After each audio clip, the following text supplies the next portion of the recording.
Welcome back to our channel.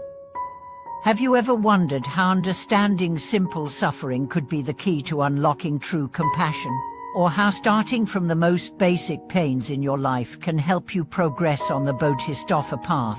In today's video, we will take a deep dive into one of the most fundamental and transformative practices in Buddhism, cultivating compassion.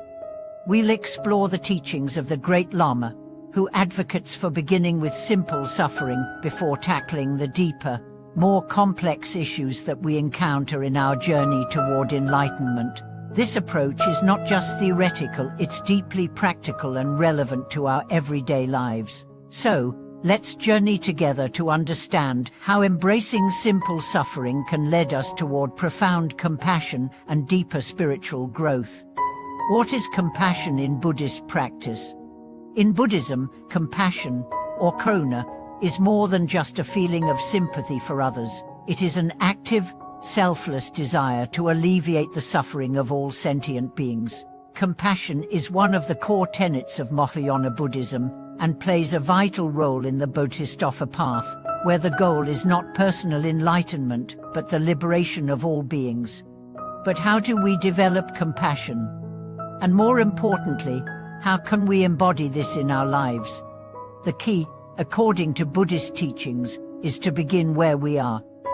Instead of trying to fix the world's most complex problems right away, we are encouraged to start by addressing simpler, more immediate sources of suffering in our own lives and in the lives of those around us. Starting with simple suffering. The Great Lama teaches that when we embark on the path of compassion, we shouldn't rush into tackling large-scale global suffering or the most intense emotional turmoil. Instead, we should begin with the smaller, more tangible pains that we can directly relate to, the everyday struggles that we often overlook. Why is this important? It's because starting small helps us build the inner strength and understanding necessary for dealing with larger issues. For example, if we can't relate to the suffering of someone in our immediate surroundings, how can we hope to feel compassion for someone halfway across the world? Understanding simple suffering. Simple suffering doesn't refer to grand tragedies or catastrophes. It's the kind of pain that everyone experiences: feelings of loneliness, tiredness, frustration, anxiety, and confusion. These are the daily struggles that shape our lives but are often dismissed or ignored. The key to Buddhist compassion is acknowledging this suffering without judgment. Instead of running from it, we face it with open hearts and minds. This is where meditation comes into play. By meditating on the pain we feel and the suffering we witness in others, we begin to understand the true nature of pain, not as something to avoid, but as a doorway into greater compassion. Building compassion for personal experience. A core principle of Buddhism is that we cannot help others until we have truly helped ourselves. This doesn't mean we must be perfect or free from suffering. It simply means that we must first develop an understanding of our own pain, so we can more effectively relate to the pain of others. Example from everyday life.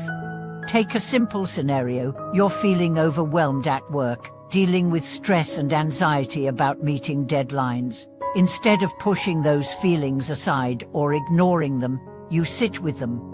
You acknowledge the discomfort and the need for a break. By doing so, you are cultivating self-compassion.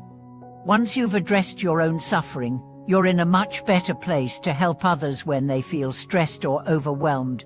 Whether it's a colleague or a friend, your ability to empathize and offer support grows as you build an understanding of your own struggles. In turn, your compassion becomes more authentic and grounded in your lived experience.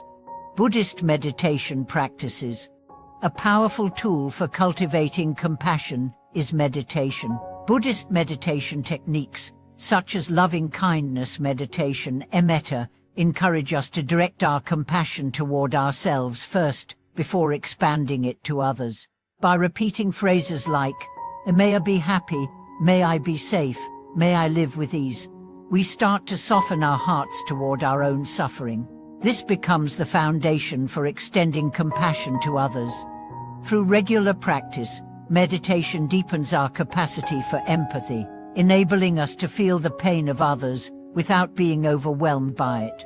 In this way, starting with simple suffering creates a space where compassion can grow organically, rather than as a forced or superficial gesture. The journey from simple suffering to greater compassion. Once we've begun to develop compassion for the small, everyday suffering in our lives, we can start to widen our perspective. The next step is to acknowledge and respond to the suffering of others. This doesn't mean we need to solve every problem or take on all the pain of the world. Rather, it's about showing up with kindness and understanding whenever and wherever we can. Example, helping a friend in need. Consider a friend who is going through a difficult breakup. While you may not be able to fix the situation, you can offer your presence and understanding. You can listen to their pain, acknowledge their feelings, and simply be there as a compassionate witness. This kind of active compassion, where you show up for someone without judgment or expectation, is the essence of the Bodhisattva path. As you continue to practice, your compassion begins to expand. You start by offering it to those you are closest to, family members, friends, and co-workers. But over time, as your practice deepens, your circle of compassion widens, reaching out to strangers, communities, and even distant lands. Compassion in the larger world, expanding your practice. The ultimate goal of Buddhist compassion is not just to alleviate personal suffering, but to contribute to the greater good. As our capacity for compassion grows, we are called to extend it to the larger world. This could mean volunteering for a cause you believe in, supporting social justice movements, or simply taking time to offer kindness to those in need. Global compassion and responsibility. While it's easy to feel overwhelmed by the world's suffering, the Buddhist path encourages us to take action where we can. Through small acts of kindness and empathy, we contribute to the collective good. Our practice of compassion not only helps us grow spiritually, but also creates ripples that can bring healing to others. This doesn't mean we need to take on every global issue, but we can each contribute in our own way, whether that's through advocacy, charity work, or simply showing kindness in our daily interactions. The challenges and rewards of cultivating compassion. Like any spiritual practice, cultivating compassion is not without its challenges. There will be times when we feel tired, frustrated, or disillusioned by the suffering we encounter. There may be moments when we feel we are not making a difference, or that our efforts are too small in the grand scheme of things.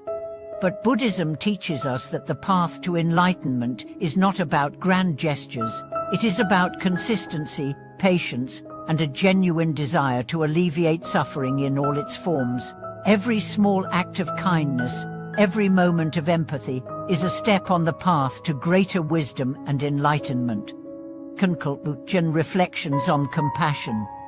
As we wrap up today's discussion, remember that compassion is not something we simply think about, it's something we practice, day by day, moment by moment.